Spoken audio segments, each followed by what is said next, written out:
Good morning, everyone. Welcome to this week's Children's Corner. I was wondering, have you ever sat outside on a beautiful sunny day and used a mirror to reflect the light of the sun? You can see this mirror reflecting all around the church. Well, I want you to imagine, I've brought a torch with me, so imagine that this torch is the sun. Now here, if I get the angle right, there's the mirror reflecting the sun's light back to you. Yeah, so you can see the light of the sun reflected back in the mirror. Well, if you're going to reflect the light, there's a couple of things that are very important to do, to remember. The first thing is you have to remember to face the light. If the light's shining here, but the mirror's facing this way, it's going to reflect all sorts of other things. It's only when you're facing the light that it reflects the mirror.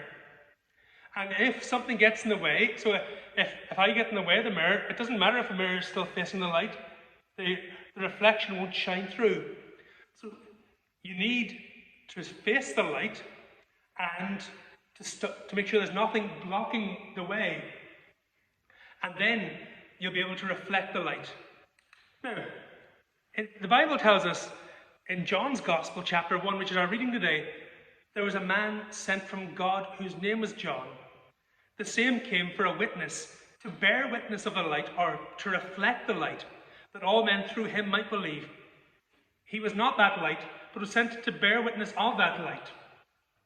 That was the true light, which lights every person who comes into the world. Who do you think that John was talking about when he wrote that? He was talking about Jesus. Jesus is the true light that comes into the world. And the other person he was talking about was John the Baptist, who came to prepare the way for Jesus. But he was to be like a mirror reflecting the light of Jesus into the world, so that everywhere John went, you could see the light of Jesus shining.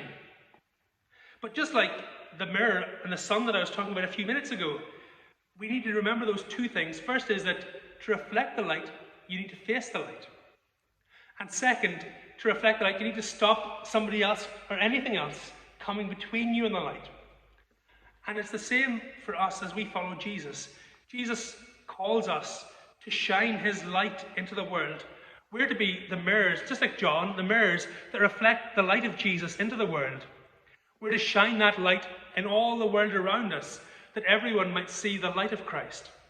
But to do that, we have to remember to keep facing the light, so to keep our focus on Jesus, to listen to his voice as he speaks to us, to pray to him, to worship him, to be turned towards him all the time. And the second thing we need to do is to stop any distractions getting between us, anybody else or anything else getting in the way of us facing Jesus and staying close to Jesus. Because all the way through life, there are people and things that try and stop us, distract us from following Jesus. So remember those two things. Face the light, face Jesus, and don't let distractions get in the way. And when we do that, we will let our little light shine. When we're finished, let's go and open our Bibles and read the story. It's in John chapter 1, and the first few verses, especially verses 6, 7, and 8. But read the whole first chapter if you have time. But now we'll sing together, "This little light of mine, I'm going to let it shine." It's 152 in thanks and praise.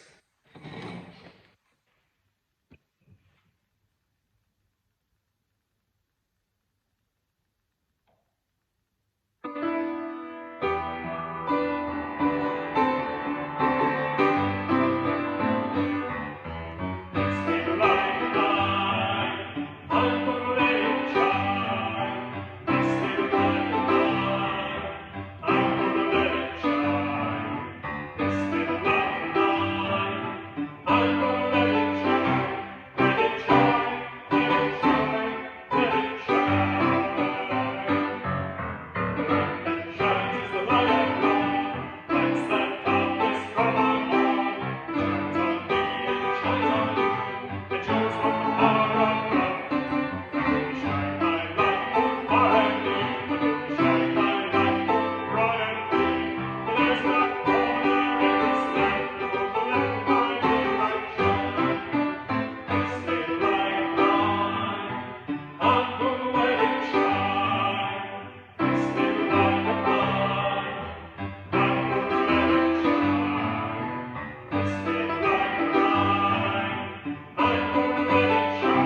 God bless, God keep you safe, and see you again next week.